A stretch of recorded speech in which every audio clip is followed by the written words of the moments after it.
예, 자, 오늘 말씀은 히브리서 11장 7절 말씀을 같이 함께 봉독하겠습니다. 자, 시작.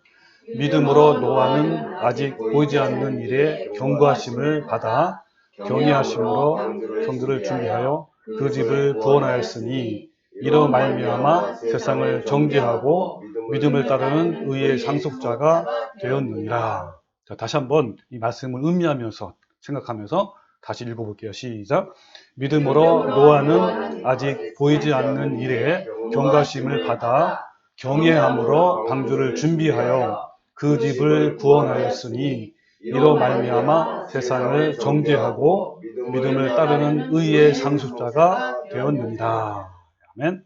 자, 오늘 설교 주제는 벌써 11번째죠. 마지막 대환란을 이기기 위한 준비 11번째이고 주제가 외롭고 고독한 싸움을 하는 믿음의 사람들, 이런 제목으로 같이 오늘 말씀을 알아보겠습니다.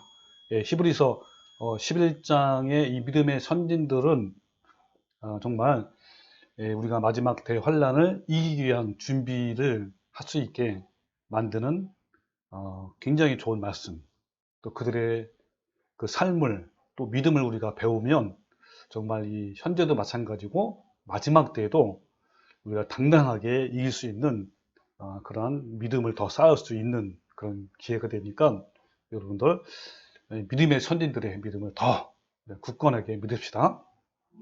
근데 히브리서 11장의 사람들 대부분이 당대에는 비범하지 않는 평범한 사람들이었어요. 그들은 자신들의 재능을 통해 일을 한 사람이 아니라 오직 믿음으로 죄악과 세상을 극복했고 거룩함을 이루는 사람들이었어요. 그들이 히브리서 11장에 기록된 것은요, 최선을 다해 믿음을 경주했고 믿음으로 자신의 신앙을 증명했기 때문에 이렇게 당당하게 히브리서 11장의 믿음의 장에 기록된 것입니다. 자, 믿음으로 노아는 우리들에게 무엇을 말하고 있는지 오늘 함께 알아보시라. 우리 지난주에 배웠던 에녹 기억나시죠? 이 에녹이 들림 받는 것, 그걸 뭐라 그러죠? 휴거, 그렇죠. 휴거를 상징한다면 이 노아는 환난과 심판을 상징하는 거예요. 그러니까 마지막 때 이 성도들은 이제 대환란을 통과해야 되잖아요. 그죠? 대환란을 통과한 후에 이제 하나님이 공중으로 이제 들어 올리실 것이고, 또 악인들은 불과 유황으로 심판을 이제 받을 겁니다. 그래서 이런 그 노아에 관련해서 예수님이 마태복음 24장 37절에 뭐라고 말씀하셨냐면 노아의 때와 같이 인자의 임함도 그러하리라 그랬어요.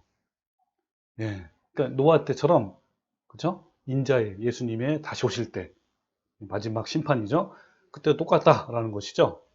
그러니까 홍수전에 노아가 방주에 들어가던 날까지 사람들이 먹고 마시고 장가들고 시집가고 있으면서도 홍수가 나서 그들을 다 멸하기까지 깨닫지 못하였으니 인자의 임함도 이어갔다라고 말씀하고 있어요.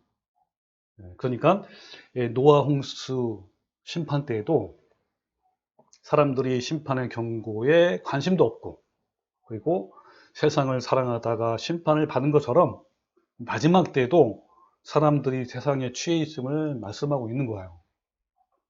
이 노아의 때의 대홍수 심판의 모습은요, 마지막 때 대환란에도 반복이 될 거예요.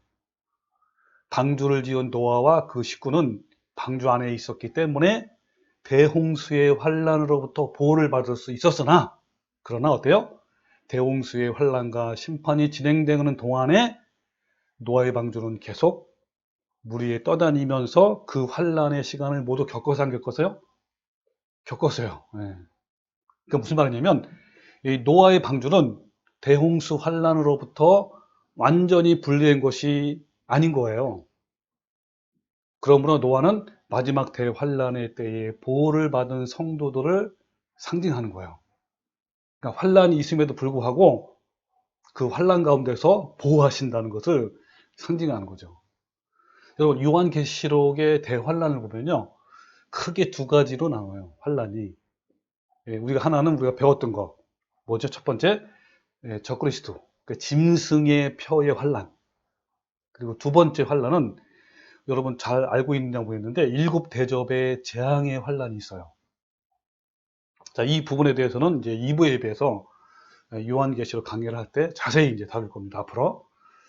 그 대략적으로 살펴보면 모든 성도는 두 가지 환란을 다 통과해야 하는데 특히 두 번째 일곱 대접의 재앙의 환란에서는 그 환란 가운데서 하나님이 특별히 성도를 구별해서 보호해 주실 것이라고 저는 생각을 하고 있는 거예요. 자, 그러면 혹시 이제 처음 듣는 분 계시기 때문에 제가 일곱 대접의 재앙이 뭔지 한번 잠깐 보여드릴게요. 요한계시록 16장에 나와 있어요. 자, 일곱의 천사가 일곱 대접의 재앙을 쏟을 때 재앙이 일어나는 걸 말합니다. 자, 1절에 또 내가 들으니 성전에서 큰 음성이 나서 일곱 천사에게 말하되 너희는 가서 하나님의 진노의 일곱 대접을 땅에 쏟아라. 예. 자, 진노의 일곱 대접.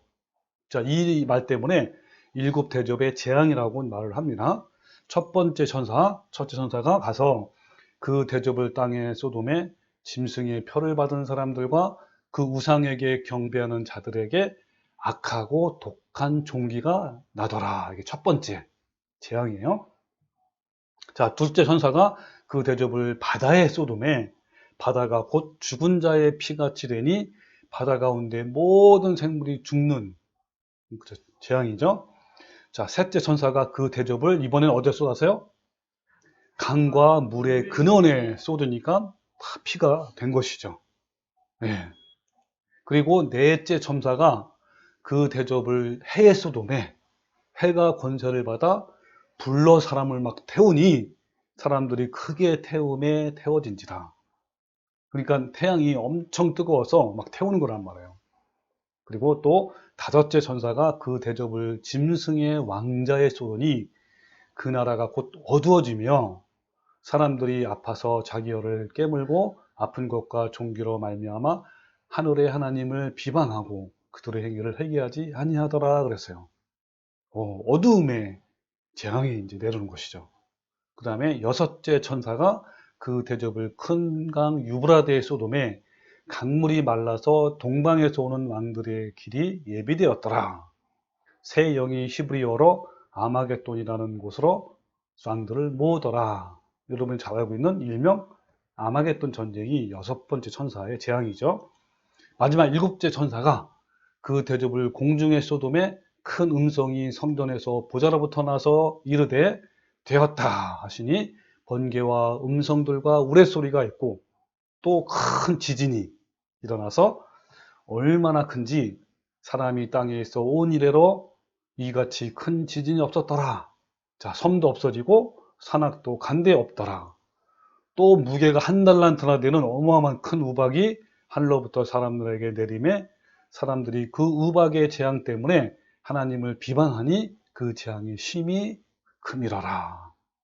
그러니까 이 일곱째 재앙이 대접의 재앙이 어마어마하게 크게 이렇게 마지막 때 이제 재앙이 일어난단 말이에요. 자, 이것은요 마치 이스라엘이 출애굽을 하기 전에 하나님이 10가지 재앙을 내리잖아, 그죠? 그때 세 번째 재앙까지는 뭐 이집트나 애굽 사람들이나 아니면 이스라엘 모두 재앙을 다 겪어요. 겪는데 네 번째 파리의 재앙부터는 이스라엘 모든 백성은 이 고센 땅이라는 곳에 따로 구별되어 있고 그곳에는 재앙이 내리지 않았음을 이렇게 볼 수가 있어요. 이것은 뭘 말하냐면 특별히 이스라엘 민족을 이제 보호한다는 것이죠. 자, 그것을 잠깐 제가 보여드릴게요. 자, 애굽에 내려진 10가지 재앙이 있죠. 뭐 첫 번째는 나일강의 물이 피로 변하는 재앙이고 두 번째는 개구리 재앙, 세 번째는 티끌이 이가 되는 재앙. 예, 여기까지는 이제 모두가 다 했단 말이에요. 근데 네 번째 파리의 장부터는 이제 따로 이스라엘은 보호를 받았어요. 예, 그리고 다섯 번째 재앙은 어때요? 가축의 죽음의 재앙이고 여섯 번째는 악성 종기 재앙. 그 다음에 일곱 번째는 우박 재앙. 여덟 번째는 메뚜기 재앙. 아홉 번째는 흑암의 재앙. 자, 여기서 아까 말한 이 마지막 때 일곱 대접의 재앙과 똑같은 것도 몇 가지 있죠? 예. 그리고 열 번째는 사람의 장자와 가축의 처음 난 태생이죠. 죽음. 예, 이런 그 10가지 재앙에서도 우리가 이렇게 하나님께서 그 가운데 있지만 특별히 보호해 주시는 것을 우리가 알 수 있죠. 그러니까 노아도 배 안에 있었기 때문에 보호를 받았으나 대홍수의 모든 환란을 몸으로 겪었어요. 그 노아 때처럼, 그리고 10가지 재앙이 내렸던 출애굽 때처럼 모든 성도는 휴거를 받는 것이 아니고 마지막 대환란을 다 통과하게 되지만 그 환란 가운데서 뭐 해준다고요? 보호를 해주는 거예요. 근데 어떤 사람들은요, 특히 많은 사람들이 이방인과 이스라엘을 구별해서 이방 교회는 환란 전에 휴거를 받아서 환란을 통과하지 않을 것이고 이스라엘 민족만 환란 기간을 통과해서 그 환란 기간에 이스라엘 민족이 구원을 받는다고 주장을 많이 해요. 대부분 사람들 그렇게 한단 말이에요. 그러나 전혀 그렇지 않습니다. 예수님의 십자가의 사건으로 이방 나라와 선민 이스라엘 구분이 없어졌어요. 그러니까 선민 유대인의 시대는 이미 예루살렘 성전이 파괴됨으로 다 끝났어요. 이제 선민 이스라엘 중심으로 구원의 사역을 이루시는 것이 아니라 교회를 통해서 구원 사역을 이루시는 거예요. 그러니까 이제는 누구든지 이방인이든 이스라엘이든 차별 없어요. 없이 교회를 통해서 하나님을 만날 수 있고 구원을 이룰 수 있는 거예요. 성경에서도 어때요? 유대인들은 신약 시대 이후부터 혈통적 유대인이 아니라 바로 교회가, 그 성도가 영적 이스라엘이고 영적 유대인인 거예요. 그러니까 이제는 민족과 족속에 관계없이 누구든지 성령의 열매를 맺는 자들이 하나님의 참 백성들이고 또 참 이스라엘이라고 예수님께서 말씀하셨어요. 여러분, 사실 이스라엘 나라는요, AD 70년대 예루살렘이 완전히 멸망당했잖아요. 돌 위에 돌 하나도 남지 않고 다 무너졌어요. 자, 그 이후에 온 세상에 흩어져 버리게 됐죠. 그러다가 1948년도에 기적적으로 다시 하나의 왕국으로, 국가로 이제 재건돼서 이제 나라로 이렇게 있잖아요. 그죠? 그런데 많은 교인들은요, 현재 이스라엘 나라가 건국했잖아요. 얼마나 기적적입니까? 그걸 보고 성경의 예언이 성취로 생각하는 사람들이 너무나 많아요. 그리고 그들이 현재 참 이스라엘이고, 그래서 그 이스라엘 민족을 특별히 다시 또 생각하는 것처럼, 구별하는 것처럼 이렇게 이야기하는 사람이 많습니다. 또 요한계시록에 나오는 마지막 대환란 때에 뭐 아마겟돈 전쟁이라든지 마지막 7대접의 재앙에 대해서 아까 인 것처럼 이방 성도들은 환란 전에 휴거가 되어서 그 환란을 통과하지 않지만 이스라엘 백성만 그 환란을 통과할 것이라고 이렇게 말하는 거예요.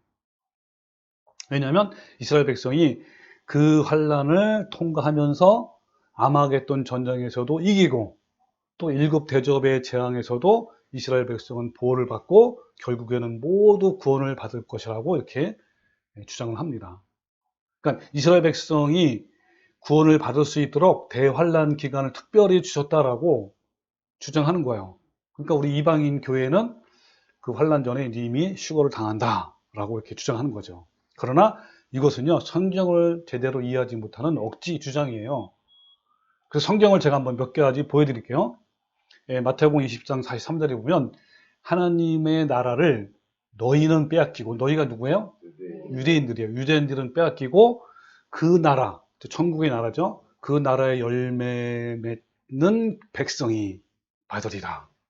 그러니까 뭐예요? 유대인이든 이방인이든 신의 성품의 열매를 맺는 백성이 받을 것이다 라는 의미예요. 그 다음에 갈라디아서 3장 29절에 너희가 그리스도께 속한 자면, 이 너희가 누구죠? 뭐 이방인이든 유대 선민이든 다 똑같아요. 그 유대인이든 너희가 그리스도께 속한 자면 곧 뭐라고요? 아브라함의 자손인 거예요. 이스라엘 자손. 약속대로 유업을 이을 자니라. 유업을 받는다는 건 무조건 천국에 간다는 그 얘기예요. 로마서 2장 28절에 대저 표면적 유대인이 아니요, 즉 혈통적인 유대인, 그러니까 이스라엘 나라에 태어난 그 유대인이 아니요, 표면적 육신의 할례가 아니라 뭐라 그랬죠? 오직 이면적 유대인이 유대인이며 할례는 마음의 할지니라고 하는데 이 말씀이 뭐라고요? 그렇죠. 마음의 할례를 받는 자가 참 유대인이다라고 말씀하는 거예요. 또 사도행전 13장 46절에 하나님의 말씀을 마땅히 너희에게 전할 것이로되 유대인에게 너희가 버리고 영생 얻기에 합당한 자로 자처하기로 우리가 사도들이에요. 이방인에게로 향하다. 합당치 않는 자로 자처하기 때문에 그러니까 안 받아들였단 말이죠. 진리의 말씀을. 그러니까 우리가 이방인에게로 간다 이렇게 말씀하는 거죠. 또 갈라 3장 28절 너희는 유대인이나 헬라인이나 종이나 자유자나 남자나 여자 없이 다 뭐라고요? 그리스도 안에서 하나다. 그러니까 유대인이나 헬라인이나 이방인이나 다 똑같단 말이에요. 그 얘기가 또 갈라서 6장 15절 또 나와요. 할례나 무할례나 아무것도 아니로되 오직 새로 지음을 받은 자뿐이라 그랬죠. 새로 지음 이게 무슨 말이죠? 예수님 믿고 열매를 맺는 자. 네, 그런 사람은 다 할례는 뭡니까? 유대인들 말하는 거고 무할례는 뭘 말하는 거야? 이방인들 말하는 거예요. 그래서 무릇 이 규례를 행하는 자에게와 하나님의 이스라엘에게 평강과 긍휼이 있을지어다. 하나님의 이스라엘에게 누굽니까? 아까 말한 헬라인이든 그렇죠. 예, 무할례이든 모두 다 똑같이 열매를 맺는 그런 사람이 다 이스라엘이라는 뜻이죠. 또 야고보서 1장 1절에 보면 하나님과 주 예수 그리스도의 종 야고보는 흩어져 있는 12지파에게 문안한다 그랬는데 여러분 흩어져 있는 12지파가 뭐냐면 유대인들이란 말이에요. 근데 이때 당시에 이 야고보서를 받는 이 서신을 받는 이 대상들이 다 이 이방인 교회란 말이에요. 그러니까 유대인이 아니라 뭘 말하는 겁니까? 교회한테 문안하다라는 의미예요.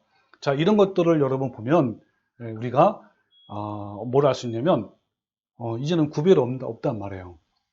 그리고 그 AD 70년에 타이투스 장군에 의해서 예루살렘 성전이 완전히 파괴되고 이스라엘 백성들이 전 세계로 흩어진 후에 유대인들은 더 이상 선택된 민족이 아닌 거예요. 이제는 하나님께서 진리를 세상에 전하시기 위해서 이스라엘 국가 대신 교회를 택하신 겁니다. 하나님께서 이제 세상에 흩어져 있는 하나님의 교회를 영적인 이스라엘로 택하신 거예요. 여러분 그 사도들이 이제 오순절날 성령을 받잖아요. 받자마자 제일 먼저 예루살렘과 유대의 진리 대신 예수님을 막 전파했잖아, 그죠? 그러나 그들이 그 진리를 더 이상 받아들이지 않고 거절하자 하나님께서는 진리가 이방인에게로 전파되도록 계획하신 거예요.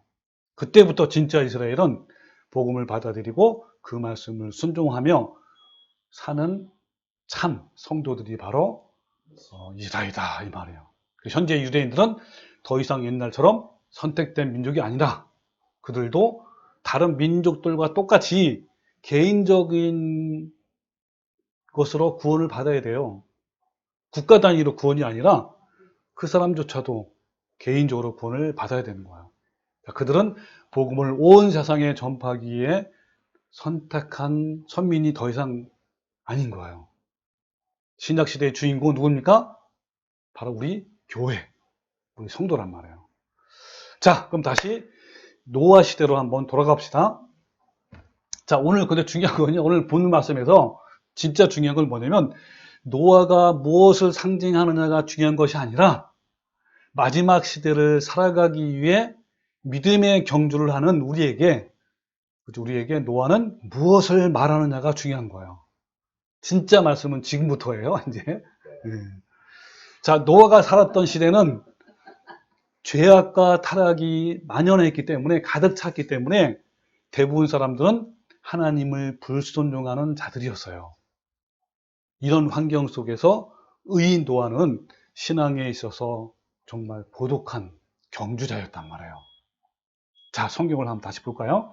마태복음 24장 38절에 보면 홍수전에 노아가 방주에 들어가던 날까지 사람들은 어떻게 했다고요? 먹고 마시고 그렇죠. 먹고 마시고 장가 들고 시집 가고 있으면서 이게 무슨 말입니까?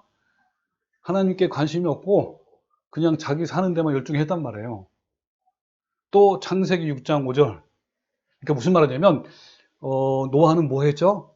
하나님 말씀에 순종해서 그 심판을 대비해서 방주를 졌잖아요. 하나님을 순종했잖아요.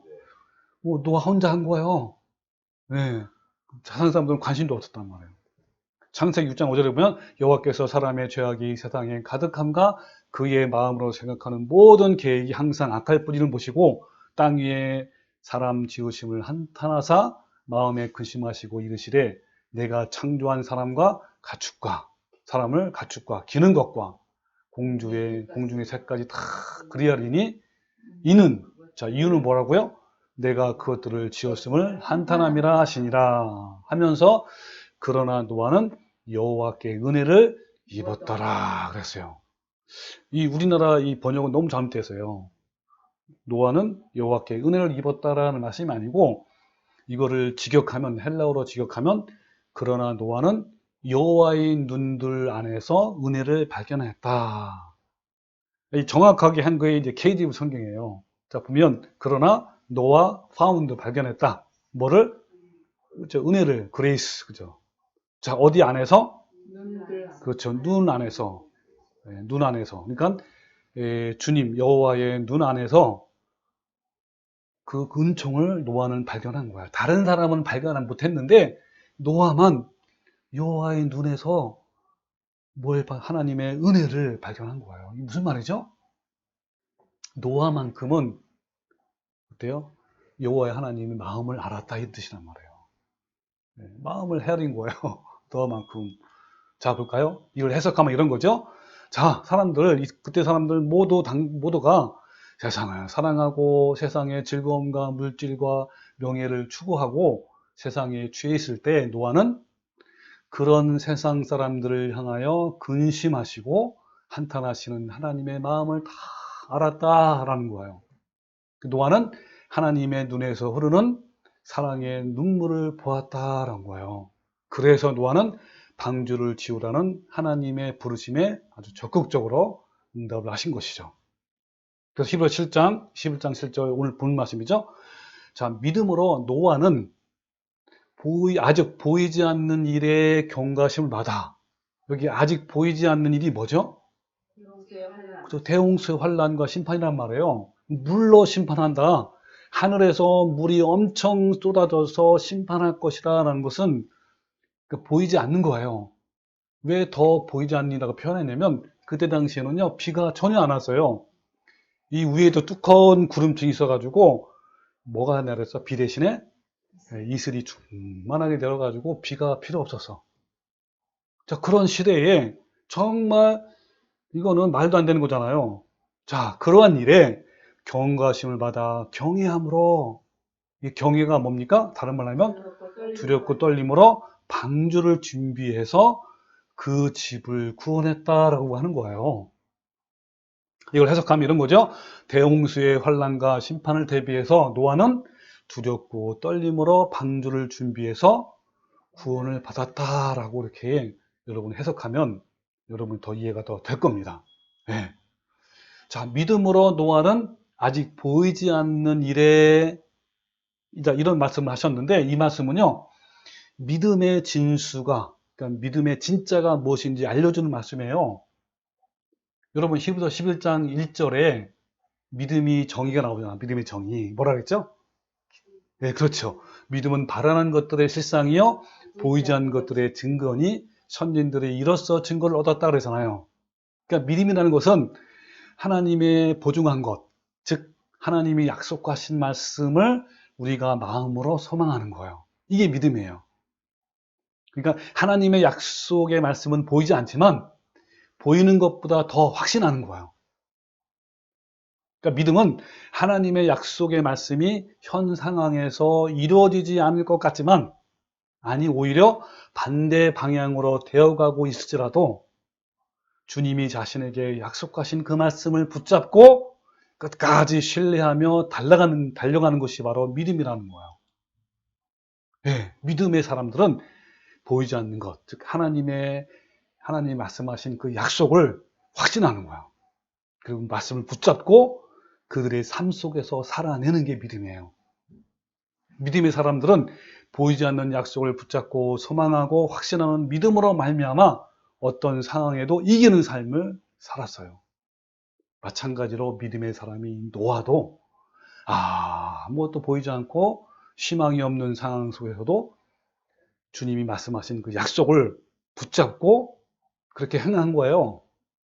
네, 노아는 이런 믿음으로 자신의 삶을 증명했어요. 여러분, 노아는요 120년 동안 어떤 믿음으로, 어떠한 순종으로, 어떠한 삶으로 방주를 만들었는지 보십시오. 그는요 120년 동안 비 한 방울 내리지 않는 상태에서 비와 홍수로 하나님이 심판하실 것이라고 경고하면서 방주를 만들었어요. 그러니까 세상 사람들이 모두 노아를 조롱하고 비웃고 막 핍박하는 상태에서 그 노아는요 믿음으로 120년 동안 방주를 만든 거예요. 다시 말하면 자기의 삶으로 믿음을 어떻게 한 거예요? 증명한 거란 말이에요. 예, 노아는 신실하시고 선하시고 변함이 없으시고 한결같으시고 실수하지 않으시는 하나님을 끊임없이 신뢰한 거예요. 몇 년 동안? 120년 동안. 이게 바로 믿음이에요. 이와 같이 하나님을 신뢰하는 믿음은 내 삶을 통해 증명되어야 진짜 믿는 거예요. 그 사례가, 그 증거가 바로 오늘 노아의 믿음인 거예요. 자, 믿음은요, 복음을 머리로 알고 이해하는 것이 아니라, 그리고 입술로 하나님 사랑합니다, 믿습니다 라고 고백만 하는 것이 아니라 생동하는 삶의 현장 속에서 존재하는 거란 말이에요. 상황이 그렇지 않음에도 불구하고 하나님을 끊임없이 온전히 신뢰하는 그 믿음이 내 삶에서 증명되어야 하는 거예요. 여러분, 마지막 환난 때는 이런 노아 같은 믿음이 절대적으로 필요해요. 마지막 짐승의 표의 환난과 핍박을 견디기 위해서, 또 아까 말한 7 대접의 재앙을 견디기 위해서 노아처럼 변하지 않는 믿음이 요구되는 거예요. 얼마나 여러분 두렵겠습니까? 어마어마한 두려움과 또 여러 가지 환난이 휩싸일 때요. 그때 하나님이 말씀했잖아요. 성경에 그걸 붙잡는 거란 말이에요. 그리고 흔들리지 않는 거예요. 자, 10부터 11장 7절에 믿음으로 노아는 아직 보이지 않는 일에 경고하심을 받아 그랬죠? 여러분, 경고하심을 받아라는 말씀이 다른 말로 바뀌어야 돼요. 이 경고하다라는 말이 헬라어로 마티조. 이 마티조는 이 경고하다라는 말씀도 있지만 공적으로 부르다라는 말씀이 있어요. 근데 이 말씀에서는 공적으로 부르다가 더 좋은 해석이에요. 공적으로 부르심을 받는다라는 말은 공개적으로 그들에게 보여주기 위한 부르심인 거예요. 지금 무슨 말이냐면 수많은 사람들 앞에서, 그때 당시에 수많은 사람들 앞에서 공개적으로 방주를 지으라고 명령하신 것은 세상 사람들이 보고 깨닫기를 바라는 그러한 증거로 삼기 위해서 그렇게 공개적으로 부르신단 말이에요. 자, 믿음으로 노아는 아직 보이지 않는 일에 경각심을 받는다라는 것은 노아가 장차 올 대홍수의 환난과 심판을 대비해서 자신과 가족을 구원할 방주를 공개적으로 짓는 것을 세상 사람들 앞에서 보여줌으로써 세상 사람들을 향한 하나님의 진노의 심판을 본보기로 보여주는 거란 말이에요. 자, 히브리 10장 10절 다시 읽으면 믿음으로 노아는 아직 보이지 않는 일에 경고하심을 받아를 뭘로 해석하라고요? 공적으로 부르심을 받아 경외함으로 방주를 준비하여 그 집을 구원했다라고 했잖아요. 자, 경외함으로 방주를 준비했다라는 말은 하나님의 심판을 두려워하는 가운데 방주를 만들었다라고 말씀하는 거예요. 그러니까 노아가 그렇게 두려워하는 가운데 공개적으로 방주를 만들므로써 당시의 모든 사람들에게 하나님의 심판의 메시지를 보여주면서 경고를 한 거예요. 자, 해석을 하면 다시 한번 해석 쉽게 해볼게요. 이런 거예요. 자, 너희들 내가 방주를 만드는 것을 똑바로 봐라. 방주가 완성이 되면 이제 하나님께서 무서운 심판을 내리실 것이다. 비 한 방울 내리지 않기 때문에 물로 심판한다는 것이 믿기 어려울 것이지만 하나님은 반드시 물로 심판할 것이다 라고 120년 동안 공개적으로 노아는 세상 사람들에게 심판을 경고한 거예요. 그런 메시지를 나타낸 거란 말이에요. 이거를 다른 말로 하면 이 선지자적 행동이라고 불러요. 자, 이 말씀을 다시 한번 본문 말씀을 다시 한번 봅시다. 자, 믿음으로 노아는 아직 보이지 않는 일에 경각심을 받아. 이게 뭐라고 그러죠? 공개적으로 부르심을 받아. 경외함으로, 즉 두려움으로 방주를 준비하여 그 집을 구원하였으니 이로 말미암아. 자, 이로 말미암아가 뭐예요? 공개적으로 또 두려움으로 방주를 준비하는 거로 말미암아, 즉 방주를 짓는 거로 말미암아 세상을 뭐 했단 말이에요? 정죄했단 말이에요. 자, 세상을 뭐 했다고? 정죄했다고. 뭘 통해서? 그렇죠. 예. 여러분, 세상을 정죄했다는 말은 무슨 의미냐면 헬라어로 카타크리노예요. 세상을 심판했다라는 거예요. 판단했다, 판결했다는 말이에요.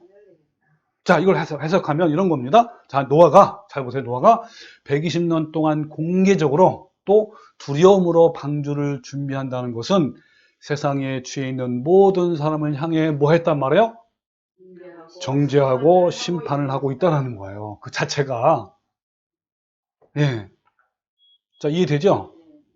여러분, 사실 노아가 방주를 지은 것은 당시의 사람들을 구원할 목적도 있었지만 그것보다는요, 그 시대의 사람들에게 정죄의 목적으로 방주를 공개적으로 만들도록 하신 거예요. 하나님의 심판은 이미 경건하지 않는 모든 사람들을 정죄하고 심판하기로 작정하신 거예요. 그러니까 방주를 통한 구원은요, 정직하고 공의롭게 살았던 오직 노아의 가족만 해당이 되는 거예요. 그래서 노아는 120년간 이 세상을 대항하면서 메마르고 고독하고 힘겨운 싸움을 한 거예요. 방주를 만드는 120년이라는 기간은 노아에게는 어땠을까요?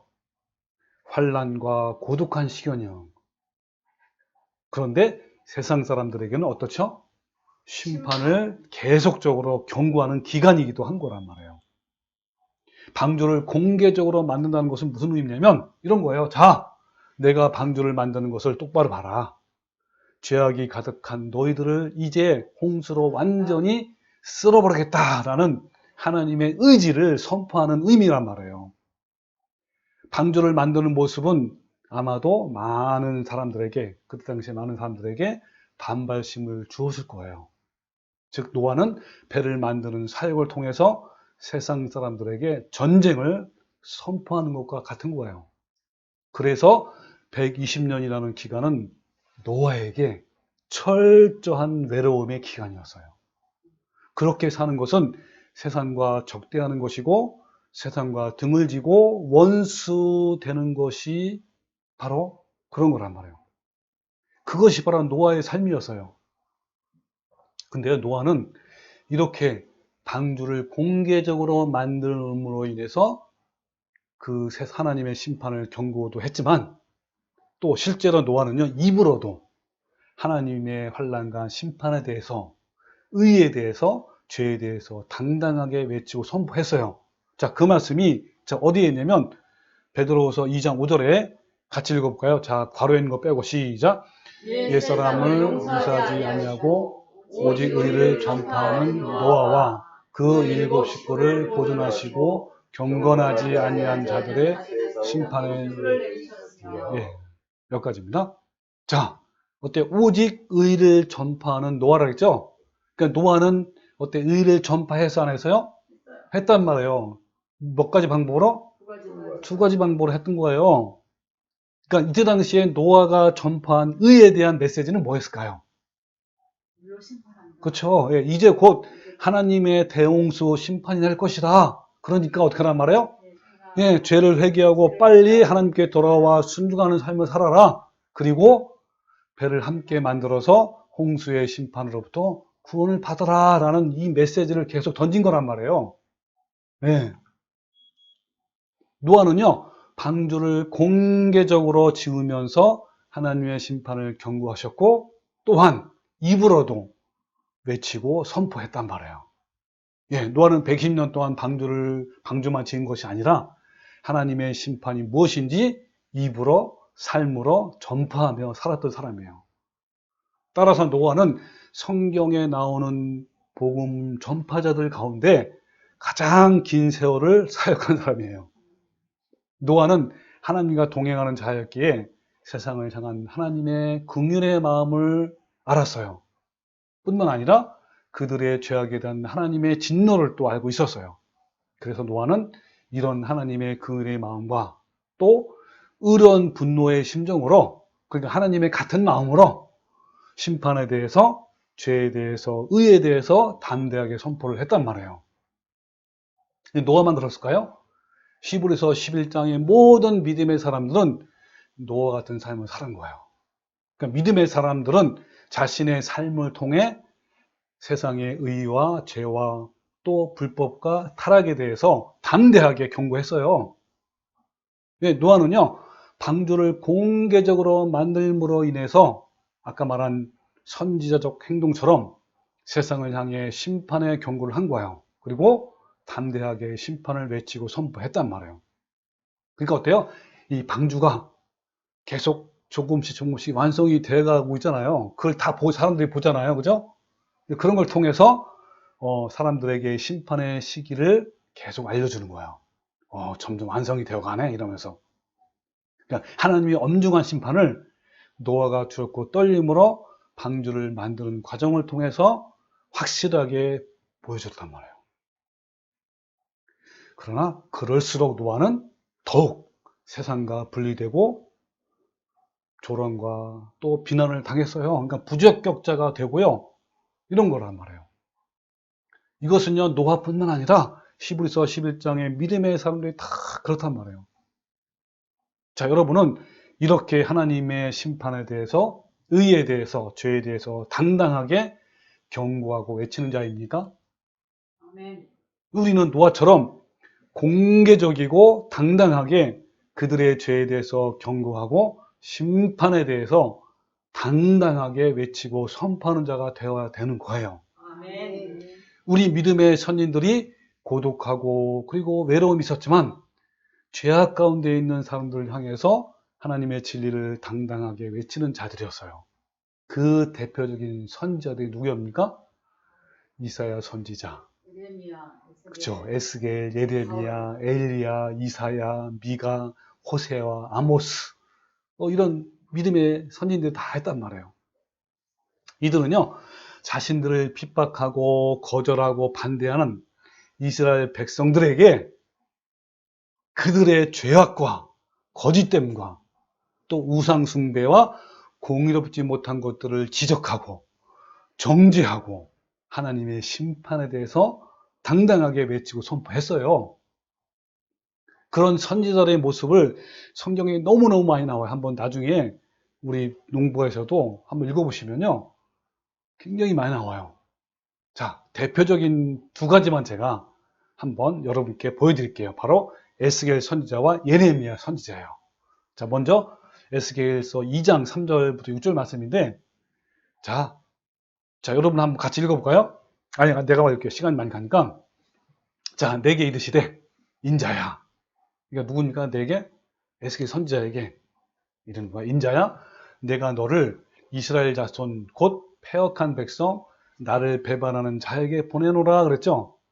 그러니까 선지자로 보낸단 말이에요. 그러면서 그들과 그 조상들이 내게 범죄하여 오늘까지 이르렀나니 이 자손은 얼굴이 뻔뻔하고 마음이 굳은 자라 그랬죠. 내가 너를 그들에게 보낸다. 누구한테 보낸단 말이에요? 얼굴이 뻔뻔한 자고 마음이 너무 아주 고집스럽다는 보낸단 말이에요. 너는 그들에게 이르기를 주 여호와의 말씀을 이러하시다라고 하라. 그러니까 하나님 말씀 그대로 전하라 한 말때 그죠? 네, 그들은 패역한 족속이라.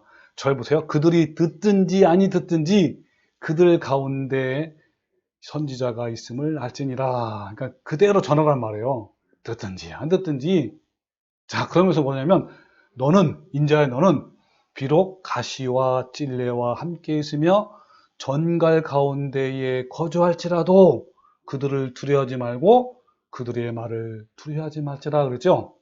그러니까 얼마나 이 이스라엘 백성들이 완악하고 반대하고 또 핍박하고 괴롭히는지 뭐라 그랬어요? 예? 가시와 찔레 또 뭐였죠? 전갈. 여러분 전갈이 얼마나 아픈지 아세요? 전갈이 물리면요 진짜 아프대요. 그냥 죽는 거예요. 독이 있기 때문에 또. 그 정도로 이스라엘 백성들이 이 선지자 에스겔을요 괴롭히고 핍박했단 말이에요. 근데 두려워하지 말고 전하라 그 뜻이에요. 자, 그럼 뭐라 그랬죠? 그들은 패역한 족속이라도 그 말을 두려워하지 말고 그 얼굴을 무서워하지 말라 그랬죠? 네, 바로 이렇게 말씀한 거예요. 네, 또 하나 또 볼까요? 자, 예레미야 한번 1장 16절 볼까요? 무리가 나를 버리고 다른 신들에게, 무리는 이스라엘 민족이에요. 신들에게 분양하며 자기 손으로 만든 것들에 절하였은즉, 우상 숭배죠. 내가 나의 심판을 그들에게 선고하여 그들의 모든 죄악을 징계하리라 그랬죠. 그러면서 뭐라 했어요? 그러므로 너는 내 허리를 동이고 일어나 내가 내게 명령한 바를 다 그들에게 말하라. 그들 때문에 두려워하지 말아라. 내가 그들 앞에서 두려움을 당하지 않게 하리라 그랬죠. 그러니까 어때요? 가감없이 하나님의 심판을 얘기하라는 거야. 죄에 대해서 얘기하라는 거예요. 예. 그래서 여러분 우리도 어때요? 믿음의 선진들처럼 하나님의 진리를 전파하는데 주저하거나 두려워하지 말아야 하는 거예요. 그리고요 인간적인 방법을 사용해서는 안 돼요. 예, 믿지 않는 사람들을 전도하기 위해서 또 잘못 믿는 교인들에게 올바른 진리를 선포하기 위해서 어떻게 됩니까? 담대하게 하나님 말씀으로 의에 대해서 죄에 대해서 심판에 대해서 경고하고 외쳐야 하는데 그잖아 그렇게 해야 되잖아 그죠? 그런데 우리는 어때요? 상대방을 배려한다는 생각으로 기분을 달래주고 맞춰주고 위로해주고 또 좋은 말로 막 힘을 주고 또 자기 나름대로 지혜로운 말과 인간적인 방법으로 인도하려고 해요. 여러분 물론 인간적으로 위로해주고 힘을 주는 것도 좋지만요 우리는 진리의 말씀을 전파하는데 아까 말한 그 사역자들처럼 말씀에 의지해서 진리를 있는 그대로 가감없이 담대하게 전파를 해야 하는 거예요. 여러분 우리는요 인간의 지혜로운 방법으로 하면요 더 좋은 결과를 얻을 것 같지만 전혀 그렇지 않습니다.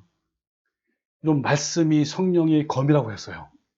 근데 예리하고 날카로운 검이 되려면요 가감없이 죄에 대해서 하나님의 엄중한 심판에 대해서 선포해야 하는 거예요. 인간의 지혜로운 방법으로 하는 것은 말씀의 능력을 모르고 믿지 못해서 그런 거예요. 여러분 고린도 교회 성도들이요 이와 같이 말씀의 능력을 믿지 못하고 인간적인 지혜로운 방법으로 사역했어요. 그래서 사도 바울이 성령의 능력으로 하나님을 증거하라고 권면하는 말씀이 나와요. 자, 그 말씀 볼까요? 자, 고전 2장 1절 4, 5절인데 같이 한번 읽어보세요. 시작. 형제들아 내가 너희에게 나아가 하나님의 증거를 전할 때에 말과 지혜로운 것으로 아니하였나니 내 말과 내 전도함이 설득력 있는 지혜 말로 하지 아니하고 다만 성령의 나타나심과 능력으로 하여 너의 믿음이 사람의 지혜에 있지 아니하고 다만 하나님의 능력에 있게 하려 하였노라. 예, 여기 있는 말씀처럼요 여러분 말과 지혜로운 그런 말로 하지 말란 말이에요. 사도 바울은요 어떻게 했단 말이에요? 그쵸, 성령의 능력으로 이 성령의 나타나심과 능력을 했단 말이 뭡니까? 하나님 말씀 그대로 했단 말이에요. 그래서 다만 하나님의 능력이 있게 하려 함이라 그런 거예요. 왜 그럴까요, 여러분? 하나님 말씀은 어떻습니까? 살아있고 활력이 있어 좌우의 날선 어떤 검보다도 예리하여 혼과 영과 관절과 골수를 찔러 쪼개기까지 하며 또 마음의 생각과 뜻을 판단한다 그랬습니다. 여러분, 하나님 말씀이 곧 하나님이에요. 여러분, 하나님 말씀은 그냥 믿음으로 전하는 거예요. 내가 전도합니까? 그 말씀이 살아서 움직인단 말이에요. 여러분, 우리는 항상 성령의 검을 마음에 품고 있다가 기회가 오면 즉시 사용하십시오. 예, 성령의 검이 뭡니까? 말씀 그대로요. 예레미야 말 그대로. 자, 우리 맨 마지막에 있는 말씀을 괄호에 있는 거 빼고 같이 한번 읽어보자. 시작. 우리는 항상 성령의 검을 마음에 품고 있다가 기회가 오면 즉시 사용합시다. 여러분, 아멘입니까? 아멘. 예, 아멘이어야 돼요. 여러분, 만일 진리를 가감없이 선포하면요, 상대방이 반발을 일으키고 기분이 안 좋고 자신을 멀리할까봐 우리는 걱정하고 염려하고 두려워해요. 네?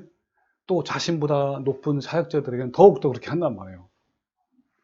여러분, 진리를 가감없이 전파한다는 것은 뭘 말하냐면 이런 거예요. 어디까지 해야 되냐면, 아무리 교회 열심히 다니더라도 하나님의 성품, 거룩한 성품 여시는 하나님 나라에 합당하지 아니하고 영원한 멸망을 받는다 라는 말까지 해야 되는 거예요. 라는 말까지 담대하게 선포를 해야 진정한 진리를 전하는 거예요. 그런데요, 어때요? 조심하고 또 조심해서 인간적인 방법을 쭉 동원하고 막 전파하면요, 그것은 이미 패한 것이나 다름없어요. 아무리 전한다 하더라도요, 하나님의 역사가 없고요, 변화가 없어요. 그것은 성령의 검이 아니라 부드러운 손방망이에 불과한 거예요. 염려하고 걱정하는 것은 인간적인 생각이요, 세상적이고 마귀적인 거예요. 하나님의 능력을 부신하는 거예요. 하나님을 자신의 지혜로 조종하라는 것과 같은 거예요. 그렇잖아도 특히 교회 열심히 다니는 교인들과 사역자들은요, 교회를 열심히 섬기고 봉사하고 전도 잘하고 사역을 위해 온 힘을 다하고 헌금을 잘하는 등등, 그죠? 자신의 열심과 공로와 의가 너무너무 많기 때문에 자신은 하나님을 사랑하고 이웃을 사랑하고 100% 구원을 받는다고 확신하는 자들이잖아요. 그런 자들에게 좋게 좋게 전파한다고 받아들일까요? 전혀 안 그런 거예요. 여러분, 인간적인 생각을 하지 말고 믿음으로 그들이 듣든지 안 듣든지 그냥 담대하게 선포하는 거예요. 이것이 우리 의무이고 사명이에요. 그럴 때 마지막 심판대 앞에서 심판자이신 예수님도 더 당당하게 심판의 이유를 이렇게 말씀하실 것이라고 저는 생각이 드는 거예요. 자, 봐라. 아무개 성도가 그때, 예? 회개하지 않으면 심판을 당하고 멸망을 당한다 하지 않느냐. 아마 이렇게 예수님이 심판대 앞에서 쓸 거란 말이에요. 예. 그러니까 여러분, 이 하나님 말씀을 믿음으로 담대하게 전할 때 제가 해봤어요. 두 가지 반응이 있습니다. 두 가지 반응. 하나는 믿음으로 반응하는 케이스예요. 강하게 표현을 했을지라도요, 상대방이 전혀 불쾌감이 없이 진리의 말씀을 잘 흡수하고 또 자신을 돌아보고 회개하게 이르는 사람이 있어요. 이런 사람들은 평소에 심령이 가난해서 진리를 갈망했던 사람들이에요. 신앙생활을 하면서도 항상 뭔가 부족하고 또 죄로 말미암아 늘 애통하고 상하고 통회하는 심령의 상태예요. 이런 마가다락방에서요, 이 성령을 받았잖아요. 120명 문 성도들이. 그때 베드로가요, 예루살렘에 모인 모든 이스라엘 백성들에게 진리를 아주 담대하게 전파했어요. 자, 뭐라 했냐면, 자, 너네들이 십자가에 못 박아 죽인 예수가 바로 그토록 기다리고 기다리던 메시아이고 그리스도다 라고 하면서 담대하게 진리를 선포한 거예요. 자, 볼까요, 한번요? 자, 사도행전 2장에 보면요, 이렇게 이제 한 거예요. 너희가 법 없는 자들의 손을 빌려 못 박아 죽였으나 하나님께서 그를 사망의 고통에서 풀어 살렸다 그랬죠. 또 그런즉 이스라엘 온 집은 확실히 알라. 뭐라니까? 너희가 십자가에 못 박은 이 예수를 하나님이 주와 그리스도가 되게 하셨다 그랬죠. 그러니까 예수님을 누가 죽였단 말이에요? 니네들이 죽였다. 그 예수님이 누구라는 거예요? 너네들이 그때 보대하던 누구라는 거예요? 메시아다. 그러면요, 어때요? 사람들이 막 돌로 막 그런 쳐 죽이는 그런 처짐을 당한 그런 메시지란 말이에요. 근데 이들은 담대하게 했단 말이에요, 이렇게. 근데 오히려 어땠어요? 볼까요? 37절. 그들이 이 말을 듣고 마음에 찔렸어요. 그러면서 뭐래요? 베드로와 다른 사람들에게 뭐라고 물었죠? 형제들아, 우리가 어찌할꼬? 그 무슨 말이에요? 우리가 어찌하면 구원을 받고 이런 거 가지고. 그때 베드로가 뭐라 했습니까? 너희가 회개하여 각각 예수 그리스도의 이름으로 세를 받고 제사를 받으라 그랬단 말이에요. 그래가지고 이때 3,000명이 회심을 했어요. 여러분, 우리의 생각과 하나님의 생각은 전혀 아닌 거예요. 저는요, 진리를 가감없이 선포할 때 하나님의 역사하심과 성령의 이끄심을 여러 번 경험했어요. 인간적으로 생각하면 상대방이 화를 내거나 반발심이 날 만도 한데 오히려 말씀을 쏙쏙 잘 받아들여서 자신을 돌아보고 회개에 이르는 것을 몇 번 보았습니다. 여러분, 이것이 바로 성령님의 인도하심을 저는 분명히 체험한 거예요. 여러분, 회개까지는 아니어도요, 최소한 기분이 나빠하거나 듣기 싫어하지도 않았고 잘 듣는 경우도 몇 번 경험을 했습니다. 근데요, 이와 같이 무조건 잘 받아들이는 것만 있을까요? 아니에요. 하나님 말씀으로 믿음으로 담대하게 전할 때 이 격하게 반응하는 사람들이 많아요. 또 그럴 때 어떻게 합니까? 이런 사람들에게는 한두 번 더 전하다가 그래도 동일한 반응이 일어나면요, 여러분 미련 두지 마십시오. 그냥 먼지를 툭툭 털고 돌아서면 되는 거예요. 예, 더 이상 하지 마십시오. 그러나 가족들에게는 절대로 포기하지 말고 적절한 때가 생길 때마다 인간적인 방법이 아니라 더 가감없이 예리한 검으로 선포해야 하는 거예요. 여러분, 그렇지 않으면요, 내 사랑하는 가족 절대로 진리를 알 수 없게 돼요. 여러분, 하나님은요, 예스겔 선지자에게 뭐라 그랬죠? 그들이 듣든지 아니 듣든지 염려하거나 두려워하지 말고 말씀을 선포하라고 했잖아요. 모든 세상 사람들이 의를 전파하는 노아를 거절하고 비웃고 조롱하는 상황인데도 노아는 그것도요, 몇 년 동안? 120년 동안 포기하지 않고 진리를 담대하게 선포했어요. 여러분, 노아처럼 믿음으로 의를 전파하십시오. 그가 전파한 내용은 인간적인 지혜도 아니고 방법도 아니라 있는 그대로 의에 대해서, 심판에 대해서, 죄에 대해서 담대하게 선포한 거예요.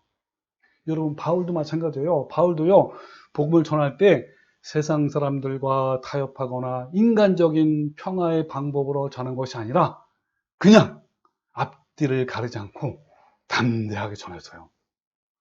바울이 진리를 선포하는 방법은 오늘날 사람들이 말하는 인간적인 위로나 평화가 아닌 거예요. 바울만 그랬을까요? 예수님의 제자들 모두 더 거슬러 올라가서 믿음의 선진들을 보십시오. 그들은 복음 전파를 인간적인 방법으로 했나요? 전혀 아닙니다. 한결같이 담대히 외치고 싸우고 투쟁했어요. 우리는 복음을 전하는 사명을 받은 자 아닙니까? 그런 자로서 믿지 않는 사람들에게 무조건 좋은 사람이 되는 것이 아니고 또 좋은 이웃이 되는 것이 아니에요. 그들을 진리를 확실히 깨닫고 실제로 그런 삶을 살도록 거리낌 없이 진리의 복음을 전해야 합니다. 때로는 그들과 싸우고 투쟁을 해야 하는 거예요. 120년이라는 기간은 노아에게 철저히 외로움의 기간이었어요. 그렇게 사는 것은 세상과 적대하는 것이고 세상과 등을 지고 원수되는 삶을 산 거예요. 노아는 하나님의 공개적인 부르심에 응답했고 선지자적 행동으로 방주를 지었어요. 그것은 세상을 향한 정죄였단 말이에요.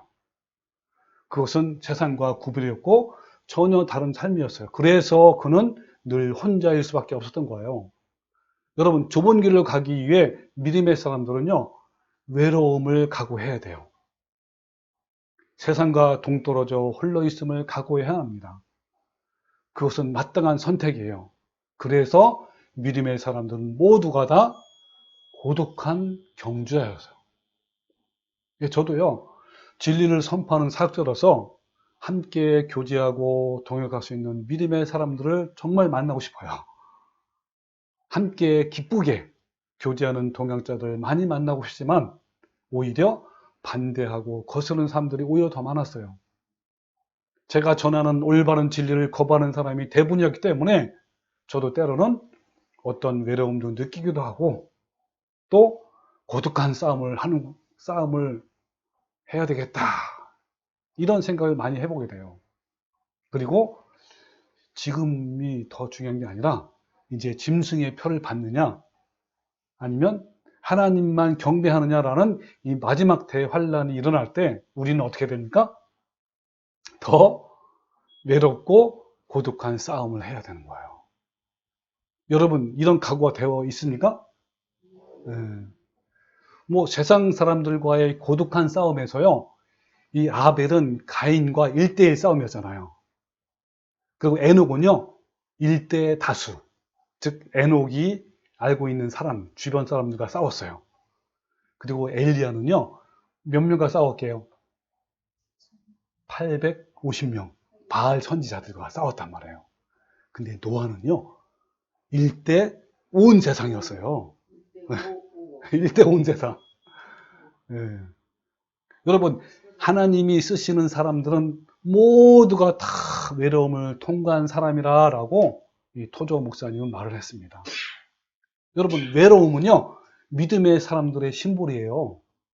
그것은 세상과 조화되지 않는다는 증거이고 내가 진리의 길을 걷고 있다는 증거예요. 여러분, 우리 모두 믿음의 사람 노아처럼 세상을 향하여 진리의 복음을 담대하게 선포하는 외롭고 고독한 성도가 되시기를 주님의 이름으로 축원합니다. 아멘.